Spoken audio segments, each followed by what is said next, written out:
So very good afternoon. Today we will going to start with the different topic which is called as directors meeting. So we have gone through with many types of meeting. We are there in the types of meeting. We have gone through with the statutory meeting, needs and importances of the statutory meeting, rules, regulations, provisions, legal provisions which has to be followed by the secretary of the company before, after and during the statutory meeting. Today we will going to start with the directors meeting. So what do you mean by directors meeting? I just let you know. So directors meeting means, first of all I just want to let you know about directors means what. Directors क्या होते हैं और कौन होता है. Directors होने से पहले क्या होते हैं उन लोग, ठीक है, उनका एलिजिबिलिटी क्या है, किस तरह से कोई डायरेक्टर बन सकता है. डायरेक्टर आप भी बन सकते हो, मैं भी बन सकती हूँ, कोई भी इंडिविजुअल बन सकता है, लेकिन कैसे बन सकता है मैं आपको बता रही हूँ आज. ज़रा अच्छी तरह से सुन लीजिएगा. शेयर होल्डर्स का मतलब क्या होता है, जैसे कि मैंने प्रीवियस लाइव लेक्चर्स में बताए थे. Share holders are those people who purchase share of the company, invest their own money in the company and become the shareholder of the company. Correct? They are also known to be as members of the company. They are also to be known as owners of the company. Okay? So they are the owners of the company. अभी ये share holder 1, 2, 3, 4 नहीं होते, इन लोग more than 100 होते हैं, more than thousands भी हो सकते हैं. So there is no limit, okay, no limitations for the to become a share holder.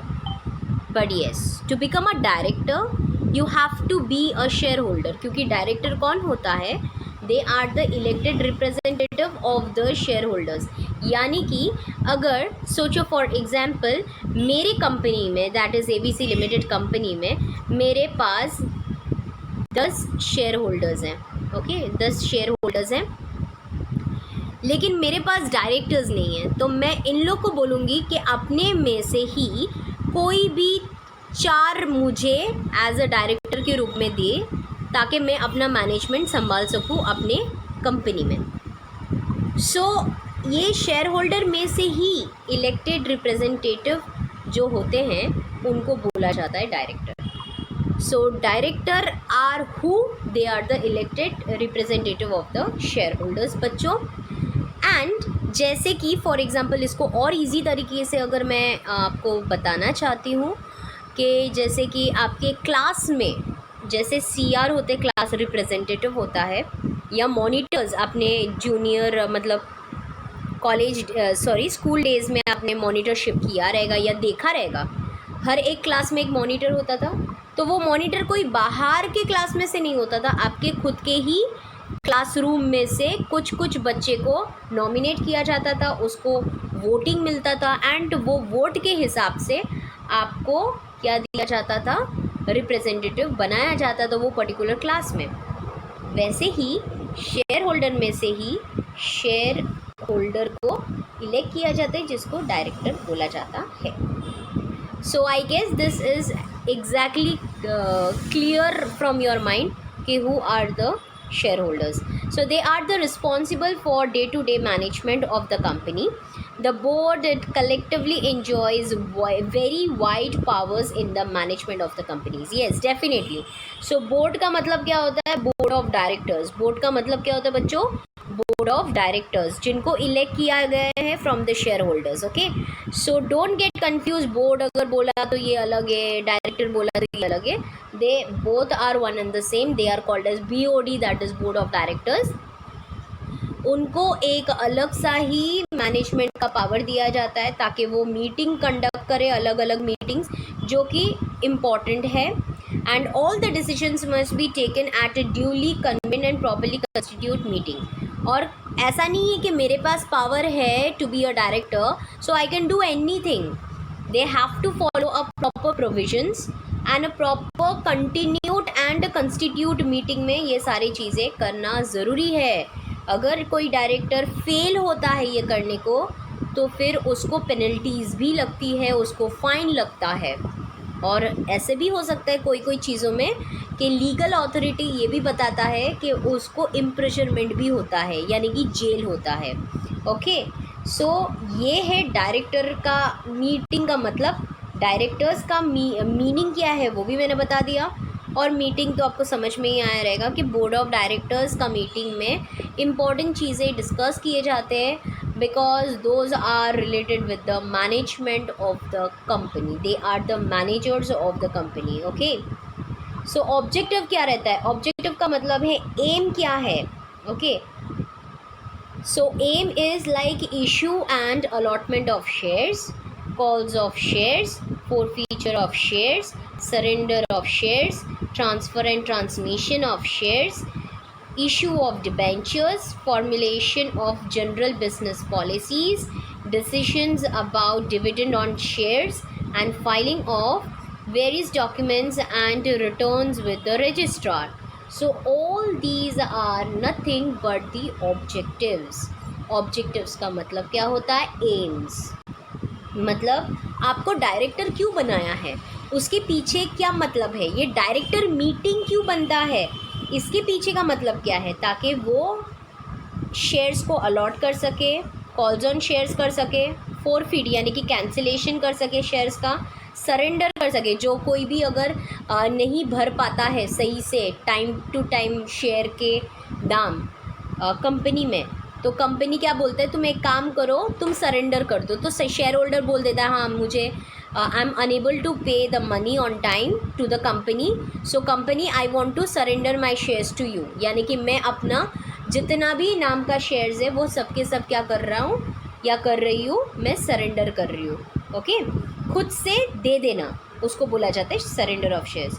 Transfer and transmission of shares, transfer का मतलब है अगर मैंने सोचो फॉर एग्ज़ाम्पल मेरी बहन का, जैसे कि सच्ची में मेरी बहन का आज बर्थडे है, तो मैं उसको गिफ्ट में कुछ देना चाहती हूँ, तो मैंने सोचा कि मैं अपने कंपनी में मेरे जो 10 शेयर्स है उसमें से मैं 5 शेयर्स मैं अपनी दीदी के नाम पे करना चाहती हूँ, तो that is called a transfer of shares. ठीक है, next one is transmission of shares का मतलब होता है, जैसे एग्ज़ाम्पल मेरे नाम पे 10 शेयर्स हैं, ठीक है, लेकिन अचानक से एक्सीडेंट में मेरी मौत हो जाती है, या एक्सीडेंट में मौत होती है, या ऐसे ही कुछ हो जाता है इंसिडेंट, अनफॉर्चुनेट इवेंट, जिसके वजह से मैं मर जाती हूँ, तो फिर जो मेरे शेयर्स हैं वो क्या हो जाएगा, वो मेरे लीगल रिप्रेजेंटेटिव को चला जाएगा। लीगल रिप्रेजेंटेटिव का मतलब क्या होता है? लीगल रिप्रेजेंटेटिव का मतलब होता है कि मेरे मर जाने के बाद कौन ऐसे इंसान है जिनके नाम पे मेरे शेयर्स ट्रांसफ़र हो जाएंगे by the operation of legal procedure. So उसको बोला जाता है ट्रांसमिशन, क्योंकि ये एक कंपलसरी ट्रांसफ़र होता है by the court of law. ठीक है, लॉ के थ्रू होता है, कोर्ट ऑफ लॉ थ्रू होता है, that is why it is called as transmission. ये किसी के हाथ में नहीं होता है।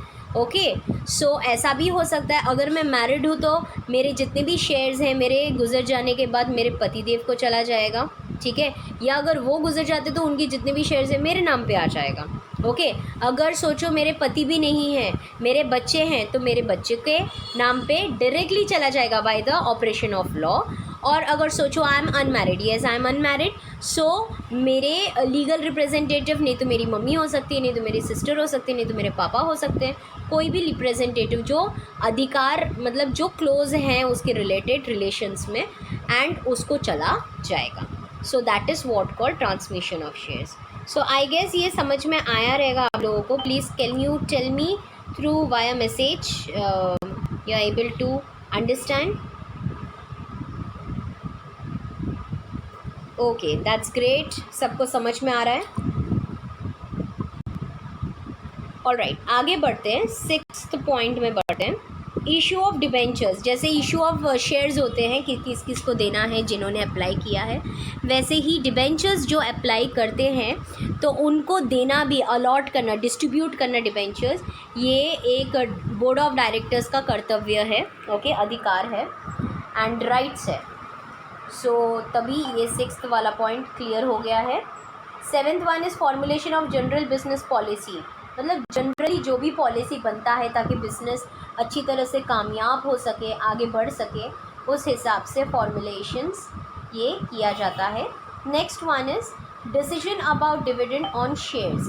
डिसीजंस अबाउट द डिविडेंड, मतलब डिविडेंड का मतलब क्या होता है पता है बच्चों, मैंने इससे पहले भी बोला था, जो शेयर होल्डर्स होते हैं ना, शेयर होल्डर्स अपना पैसे तो उन लोग इन्वेस्टमेंट करते हैं कंपनी में, लेकिन उन लोग को अपने इनकम थ्रू क्या मिला जाता है, डिविडेंड मिला जाता है। Dividend is that part of the business which is called as profit. तो कंपनी को जो कुछ भी प्रॉफिट होता है, प्रॉफिट में से जो भी शेयर होल्डर्स जैसे उनका शेयर्स रहेगा उस हिसाब से उनको क्या मिलता है, डिविडेंड मिलता है। सो उसी को क्या बोला जाता है, डिविडेंड बोला जाता है। कि डिविडेंड कितना दिया जाएगा, लास्ट ईयर का दिया है या नहीं, ये सारे डिसीजंस कौन लेगा, किस में लेगा, डायरेक्टर्स मीटिंग में लिया जाएगा। Directors meeting is actually a very important thing for the company's point of view. Next one is filling of various documents and return with the registrar. आपको पूरा फिल करना है, जितने भी डॉक्यूमेंट्स हैं डायरेक्टर्स को ये करना बहुत ज़रूरी है, और उनको ये रिटर्न्स आपको करना है कहाँ पे, रजिस्ट्रार ऑफ कंपनीज़ में, ROC जिसको बोला जाता है, registrar of the companies. Okay,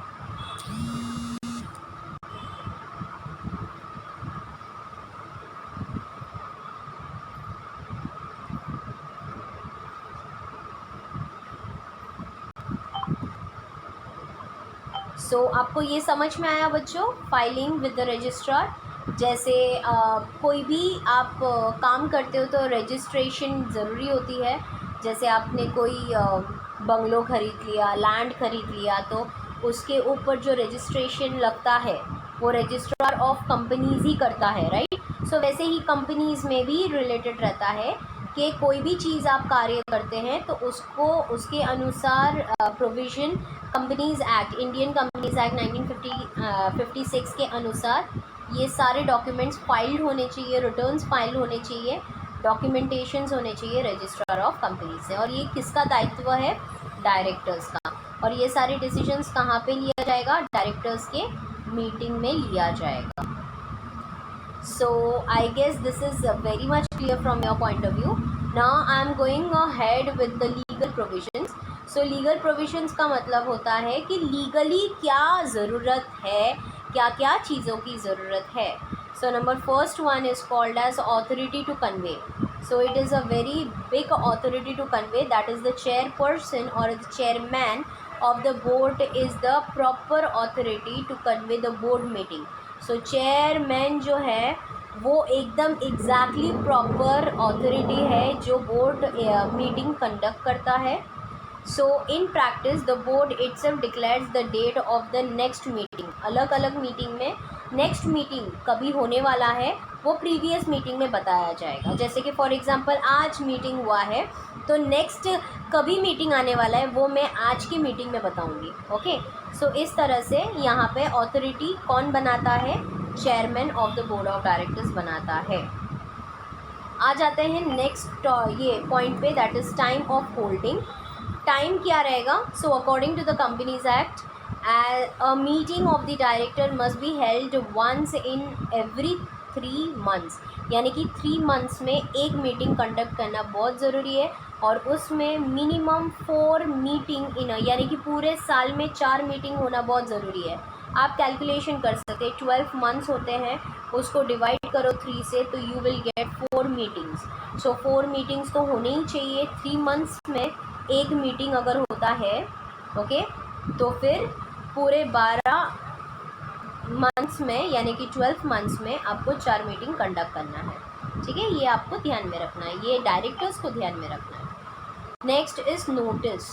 notice should be sent with a reasonable period of the time of the board members. मतलब ये नोटिस देना बहुत ज़्यादा ज़रूरी है कि किस तरह से आपको अपना काम करना है। मतलब रीज़नेबल टाइम पीरियड के अनुसार, यानी कि बोर्ड मीटिंग अगर आप कंडक्ट करते हो तो बोर्ड ऑफ डायरेक्टर्स को इन्फॉर्म करो, तो उनको कभी इन्फॉर्म करना है, एक पर्टिकुलर टाइमिंग है, उस हिसाब से आपको फॉलो करना रहता है। Next one is quorum. Quorum का मतलब है, इससे पहले वाले लाइव सेशन में भी मैंने बताया था जब भी हम लोग स्टैट्यूटरी मीटिंग देख रहे थे।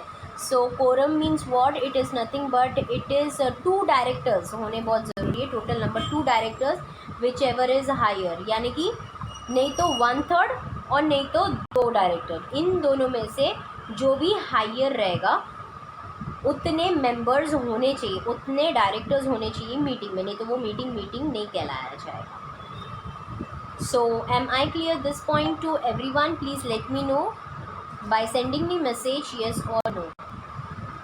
So I am recording this lecture, live lecture, so that whoever is not there in this particular lecture, they can please watch my channel Saboni Dhara in the YouTube, and they can get all the lectures, so that nothing will going to miss out in your syllabus, from your syllabus. Okay, fine, आगे बढ़ते हैं।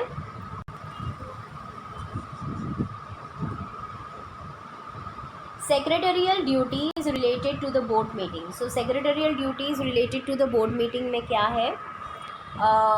Like number very first one, I just let you know, secretary plays a very important role in the company. वो इतना important है कि उनको सारी चीज़ें पता है, स्टैट्यूटरी मीटिंग में क्या करना है, डायरेक्टर्स मीटिंग में क्या करना है, उनको पूरा नॉलेज है कंपनी के बारे में, कंपनी के शेयर्स के बारे में, डायरेक्टर्स के बारे में, प्रोग्रेस के बारे में, सारी चीज़ों के बारे में। तो उनको ये ऑथोरिटी दिया गया है, ड्यूटी दिया गया है, ऑथोरिटी नहीं ड्यूटी दिया गया है, ताकि वो बोर्ड मीटिंग कंडक्ट कर सके before, during and after the meeting. So हम लोग पहले बिफोर पढ़ लेते हैं कि बिफोर में क्या दिया हुआ है। सो बिफोर में फर्स्ट पॉइंट है फिक्सिंग द मीटिंग। पहले फिक्स करो, फिक्स क्या करने का? Day, date, time, place of the board meeting and with the consultation with the chairman, and he has to draft a notice. एक notice उनको draft करना बहुत ज़रूरी है। ड्राफ्ट का मतलब है टाइप, एंड एजेंडा, एजेंडा का मतलब है the items which is discussed in the meeting. Meeting में क्या क्या टॉपिक्स लेके बात होने वाली है उसको बोला जाता है एजेंडा। तो उसका भी लिस्ट वो नोटिस के साथ होगा, क्योंकि उसी से पता चलेगा, डायरेक्टर को एक नॉलेज आ जाएगा कि हाँ मीटिंग में क्या डिस्कस होने वाला है, उस हिसाब से वो प्रिपेयर करके आएगा। ओके, आगे देखते हैं। Issue notice.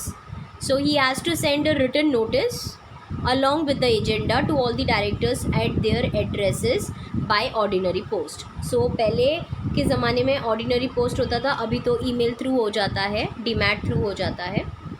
Next one is documents. He has to prepare necessary documents, statements and papers such as financial statement, reports of committees, etc. So next one is board, मतलब documents बहुत ज़रूरत है। जो भी डॉक्यूमेंट्स की ज़रूरत है वो सारे डॉक्यूमेंट्स प्रेजेंट होना बहुत ज़रूरी है मीटिंग में, ओके, कमेटी में। सो जैसे कि स्टेटमेंट हो जाते, paper such as financial statements, reports of the committees etcetera. Next one is board room arrangement, कहाँ पे रखना है, ठीक है। He has to see, the secretary has to see कि जहाँ पे भी आपका बोर्ड मीटिंग अरेंजमेंट है वहाँ पे नेसेसरी चीज़ें अवेलेबल है या नहीं। अवेलेबल का मतलब है पानी वहाँ पे रखा है या नहीं, चेयर्स अच्छी तरह से रखा है या नहीं, वेंटिलेशन है या नहीं, लाइट, एसी, फ़ैन वगैरह अच्छी तरह से प्रॉपर्ली है या नहीं, प्रोजेक्टर प्रॉपर्ली है या नहीं। So those are the important criteria where the secretary has to see before the meeting of the board, that is directors meeting. Fine. So now we will go ahead with the during the meeting. ascertaining quorum, जैसे कि मैंने बोला कि minimum members होने ही चाहिए present, तो वो देखना किसका जिम्मेदारी है? सेक्रेटरी का। Next one is attendance. Attendance means what?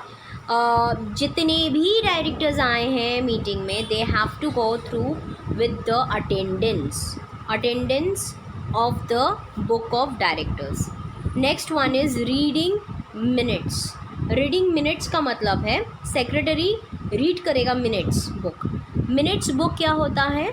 Last में बोर्ड मीटिंग में ये जानकारी उपलब्ध होने वाला है कि पूरे मीटिंग में, पूरे डायरेक्टर्स मीटिंग में क्या क्या पॉइंट्स डिस्कस किए गए हैं, वो आपको यहाँ पे दिखाना है। He has to obtain the signature of the chairman of the on the minutes when they are approved by meeting. So जब भी approved हुआ जाएगा तभी आपको ये सारी चीज़ें करने हैं.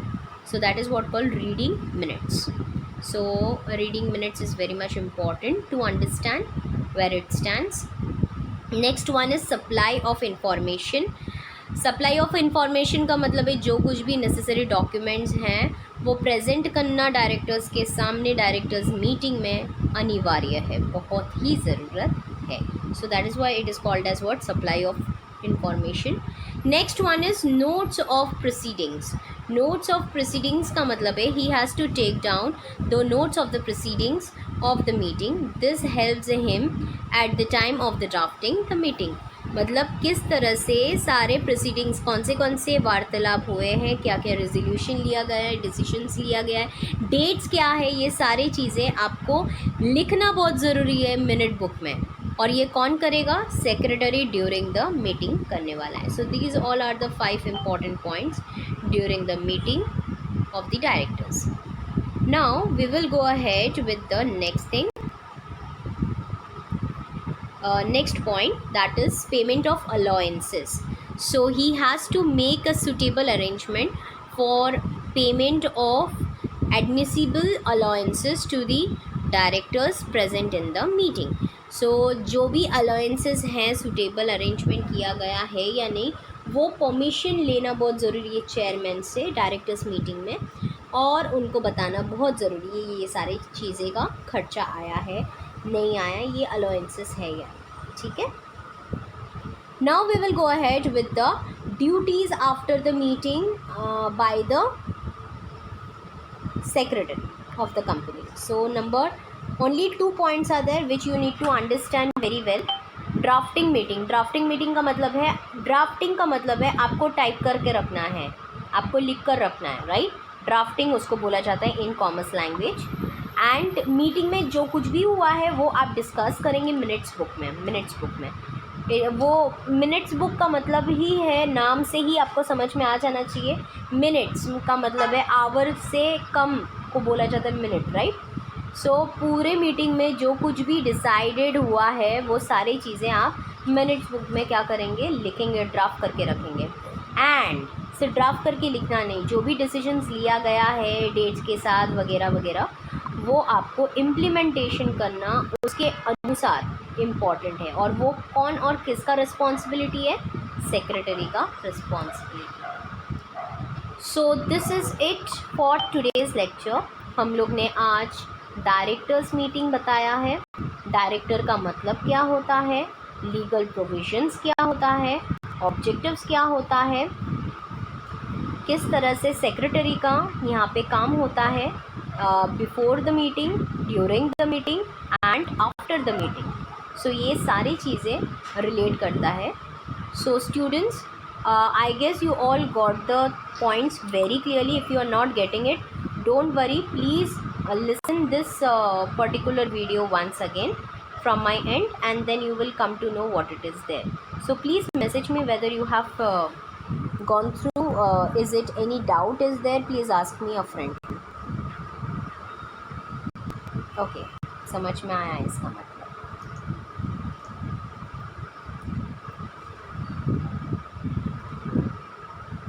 All right. So as per your messages, I can understand very well that you all got the point very clearly. So thank you so much for listening me and for watching my video. Have a great day ahead. Bye bye.